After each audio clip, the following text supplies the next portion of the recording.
Na tikriausiai jau 100 kartų teko girdėti, kad norint numesti svorio ar tiesiog jaustis geriau, reikia atsisakyti gliuteno. Ši idėja tapo tokia galinga, kad parduotuvių lentynos tiesiog lūžta nuo produktų su užrašu be gliuteno. Bet ar už viso to šurmulio slypi tiesa? Taigi, šiandien ir panagrinėsime, kas iš tikrųjų yra tas gliutenas, kam jo tikrai reikėtų vengti ir ką mokslas sako apie jo poveikį svoriui bei bendrai savijautai. Ar tai, stebuklingas raktas į sveikatą, ar tiesiog puikiai išpūstas burbulas? Geriau pradėkime nuo pačių pagrindų. Kasgi tas gliutenas? Jei labai paprastai, tai baltymų mišinys, kurį randame grūduose.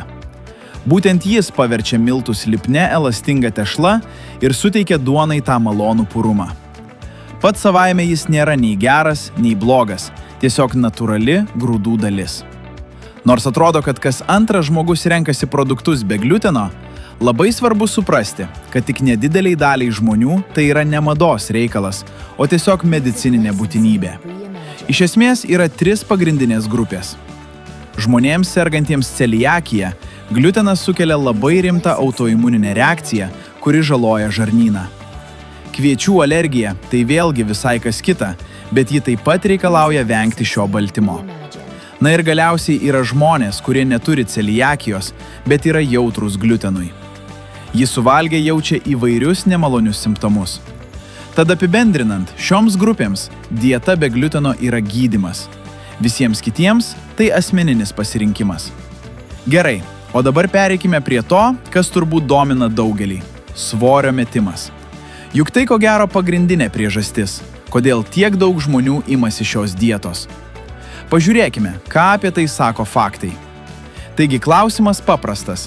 Ar išbraukus gliuteną iš meniu, svarstyklės tikrai parodys mažesnį skaičių? Na ir štai čia viskas pasidaro, šiek tiek painiau. Žiūrėkit, nors kai kurie tyrimai lyg ir rodo, kad gliuteno nevalgantys žmonės turi mažesnį kūno masės indeksą, tie tyrimai turi rimtų bėdų. Pirma, dažniausiai jie remiasi tuo, ką žmonės patys pasako. O tokie duomenys, žinote, ne visada būna tikslūs. Antra, ir tai svarbiausia, mes negalime tvirtinti, kad būtent gliuteno atsisakymas lėmė svorio kritimą. Galbūt tie patys žmonės tiesiog pradėjo daugiau judėti ir rinkti salotos vietoje pikos. Tai vadinama koreliacija, bet ne priežastinių ryšių. Ir čia prieiname prie esmės. Tokie spąstai vadinami paslėptomis kalorijomis. Daugam atrodo, kad produktas be gliuteno automatiškai yra lengvesnis ar dietinis. Bet tiesa ta, kad duonos, sausainių ar makaronų pakaitalai be gliuteno dažnai turi tiek pat, o kartais net daugiau kalorijų nei įprasti variantai. Tad esminė taisyklė, kurią reikėtų įsiminti, yra viena. Svorio metimą lemia ne gliuteno nebuvimas ar buvimas, o paprasčiausia kalorijų matematika. Jei suvartojama mažiau energijos, nei jos išeikvojama, svoris kris. Viskas. Pakeitus vieną produktą, kitu turinčių tiek pat kalorijų, stebuklo tiesiog nebus. Gerai, su svorio atrodo išsiaiškinome, bet juk kalbama ne tik apie tai. Tiesa, dažnai girdime, kad gliutenas sukelia uždegimą, kad jis tiesiog, kenksmingas. Išnarpliokime ir šį mitą. Ir čia tiesa. Kaip dažnai būna, priklauso nuo to, apie ką kalbame. Žmonėms sergantiems celiakija ar jautriems gliutenui, jis iš tiesų sukelia uždegiminius procesus. Jo organizmui tai yra realus dirgiklis.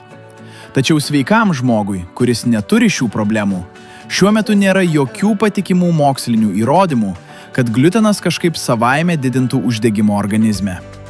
Kas mus atveda prie kito labai svarbaus klausimo. Ar pats faktas, kad išbraukus gliuteną mitybą, iškart paverčia sveikesnę? Atsakymas paprastas. Viskas priklauso nuo to, kuo pakeičiamas tas gliutenas. Jeigu vietoj kvietinės duonos valgoma daugiau daržovių ir natūralių produktų, žinoma, tai bus sveikiau. Bet tai sveika ne todėl, kad dingo gliutenas, o todėl, kad atsirado maistingesnis maistas.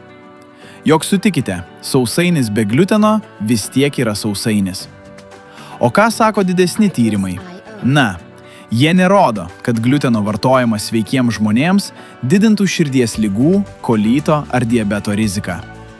Tiesą sakant, yra netgi tokių duomenų, kurie rodo, kad žmonės beatodairiškai atsisakantys visų grūdų, kad tik išvengtų gliuteno, gali netgi šiek tiek padidinti širdies ligų riziką. Bet čia reikia būti atsargiems. Tai tik stebėjimo duomenys. Jie neįrodo priežasties ir pasekmės ryšio.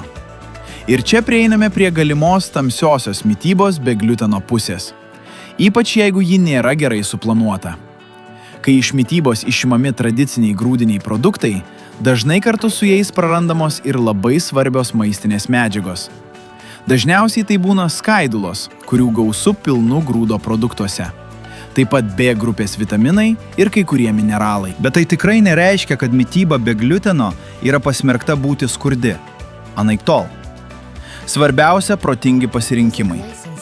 Puikus būdas praturtinti racioną yra vadinamieji pseudogrūdai. Tai tokie augalaikiai, bolivinė balanda, grikiai ar burnotis, kurie yra be galo maistingi.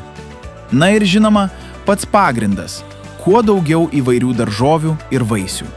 Gerai aptarėme daug detalių, tad kokiagi ta tikroji esmė?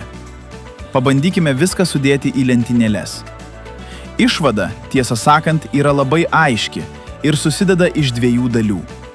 Pirma, jei yra medicininė diagnozė celiakija, jautrumas gliutenui, dieta be gliuteno yra būtina.